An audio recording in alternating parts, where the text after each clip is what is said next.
Have you ever found yourself in a situation so utterly bizarre, so completely unmoored from reason, that you had to pinch yourself to make sure you weren't living someone else's life? A moment where the world seemed to flip upside down, where fairness and logic were tossed out the window. Picture this. You're just trying to fix your own front door, minding your business, when suddenly you're the prime suspect in a crime you didn't commit in your own property. That's the kind of day I had, and let me tell you, it was a wild ride. It all began with a splintered doorframe, a hammer in my hand, and the wail of sirens growing louder with every swing. My name is James Thompson. I'm 67, a retired civil engineer, and for the past 2 years, I've called a charming 2-story colonial at 412 Ashton Drive in Glen Allen, Virginia, my home. It's a solid house, built to last, which I appreciated after spending 40 years designing bridges and city hall structures meant to endure. My wife, Ellen, passed away 5 years ago, and the city's noise became too much for me, too lonely. I craved quiet, a garden, a porch where I could read the paper without the constant buzz of traffic. Glen Allen seemed like the perfect place for a widower like me to settle into retirement.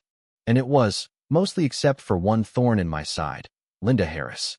Linda lived 2 houses down at 418 Ashton Drive, a woman fueled by a toxic mix of suspicion and self-righteous entitlement. You know the type, the self-proclaimed neighborhood watchdog, HOA enforcer, and moral gatekeeper, all wrapped in a tightly wound, peroxide blonde package. From the day I moved in, I was her pet project. Our first meeting set the tone.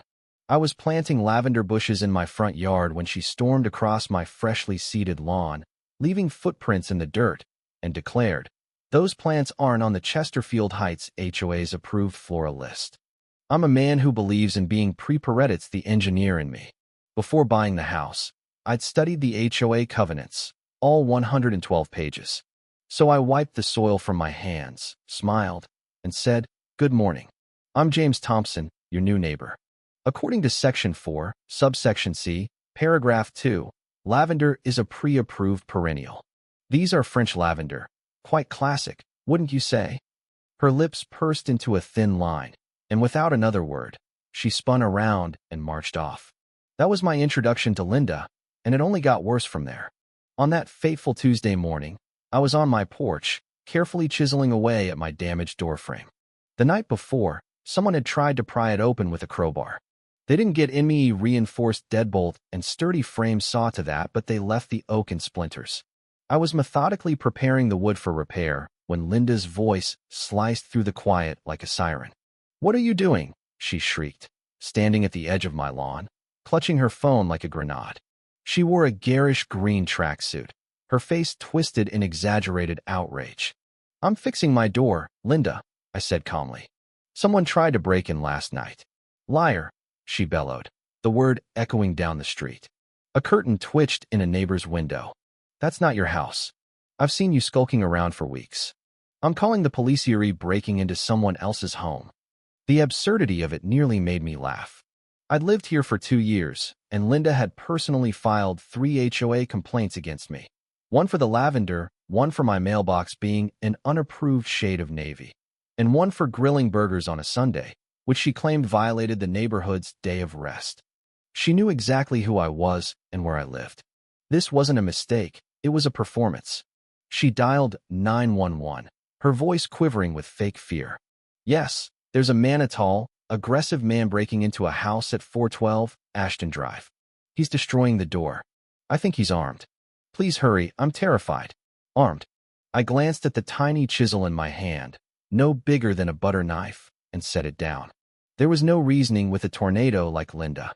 I leaned against the porch column, a strange calm settling over me. My mind was already working, plotting. This time, she'd gone too far. This time, the storm she'd unleashed was about to blow back in her face. To understand the glorious unraveling of Linda Harris's world, you need to know this wasn't a one-off. It was the crescendo of a 2-year campaign of petty tyranny, with me as her unwilling target. It started with the lavender, but it didn't end there. A month later, I replaced my dented aluminum mailbox with a sturdy cast-iron one, painted a deep navy blue. I spent a Saturday setting it perfectly level, proud of its solid craftsmanship.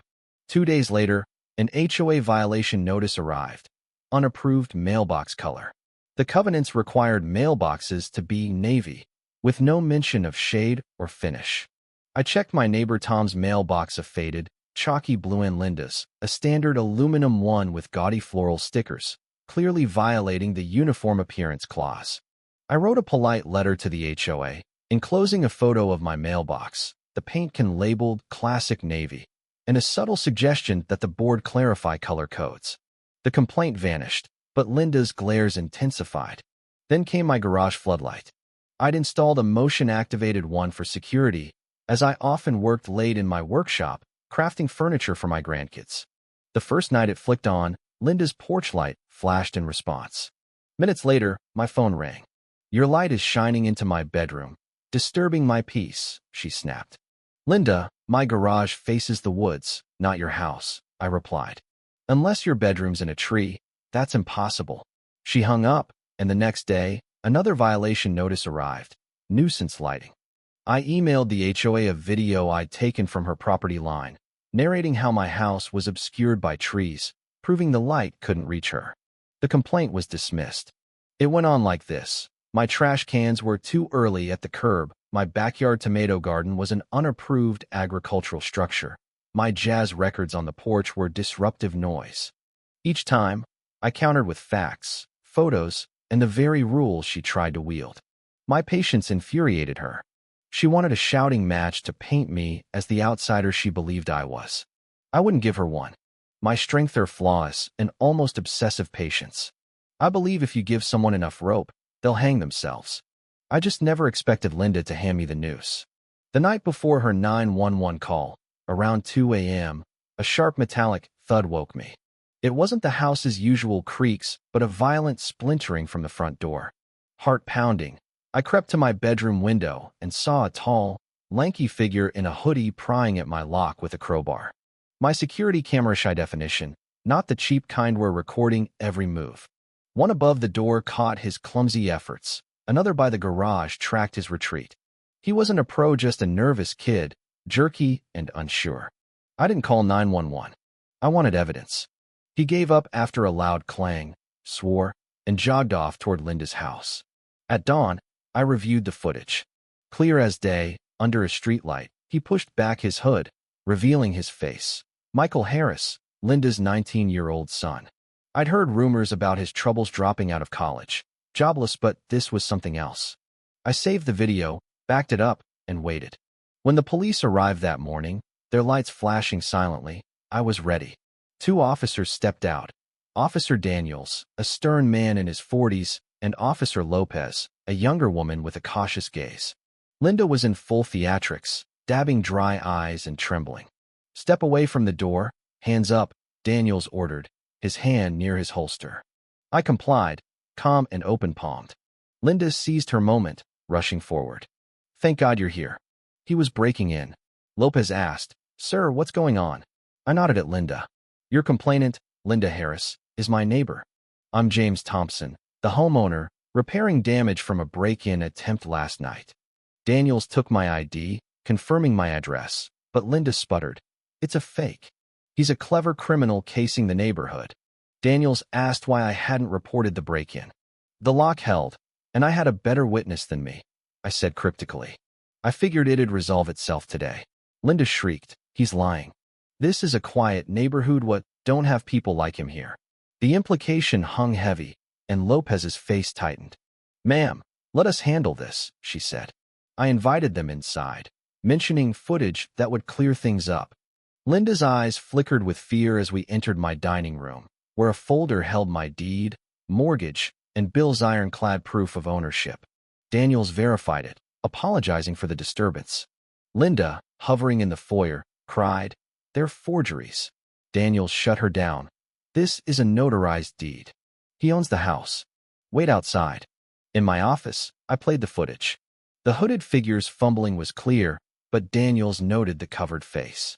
"Wait for it," I said. The garage camera showed Michael jogging away, pushing back his hood under the streetlight. Lopez gasped. "That's Michael Harris," she said. "Linda's son." The room grew heavy. They'd been called to a crime scene where the victim was accused by the perpetrator's mother. Daniels, jaw tight, asked if I'd press charges for attempted burglary and vandalism. Looking at Linda's panicked face in the foyer, I nodded. Absolutely. The officers marched out, their focus now on Linda. Ma'am, come with us, Daniels said coldly. What? Did you arrest him? She stammered. No, he replied. We have video of your son trying to break into Mr. Thompson's house with a crowbar. Her face collapsed, color draining. No, Kevin was home all night, she whispered. Lopez was firm. We have him on video at 2:08 a.m. As they walked to her house, neighbors watched Tom with his coffee, Mrs. Jenkins watering her flowers. At 4:18, Ashton Drive, Michael answered the door, bleary-eyed in pajamas. Michael Harris, you're under arrest, Daniels said, cuffing him. The click of the cuffs was pure justice. Linda's knees buckled, and she fainted, her green tracksuit crumpling on her pristine lawn. Lopez called for an ambulance, and the neighborhood gawked as Michael was led to the squad car, his eyes meeting mine with weak, resentful fear. Linda was released from the hospital with an anxiety diagnosis. Michael was charged, released on bail, and ordered to pay $475.22 for my door repairs. But I wasn't done. Linda's power stemmed from the HOA, her weapon for years. I studied the covenants, gathered stories from neighbors Tom's misspaced fence, Jenkins' unapproved basketball hoop, then Gwynn family's non-traditional Lunar New Year lanterns. I drafted an amendment, the Community Harmony Rule, requiring 2 signatures for complaints and penalties for frivolous filings. At the HOA meeting, my coalition Tom, Jenkins, then Gwynn's, and more filled the room. I presented data. 80% of complaints were dismissed, wasting resources. I showed Linda's anonymous letter, a desperate plea to fear. One by one, neighbors stood, sharing their stories. Linda, diminished and alone, raised a lone hand against my amendment. It passed overwhelmingly. Her reign ended by a gavel's thump. The neighborhood changed.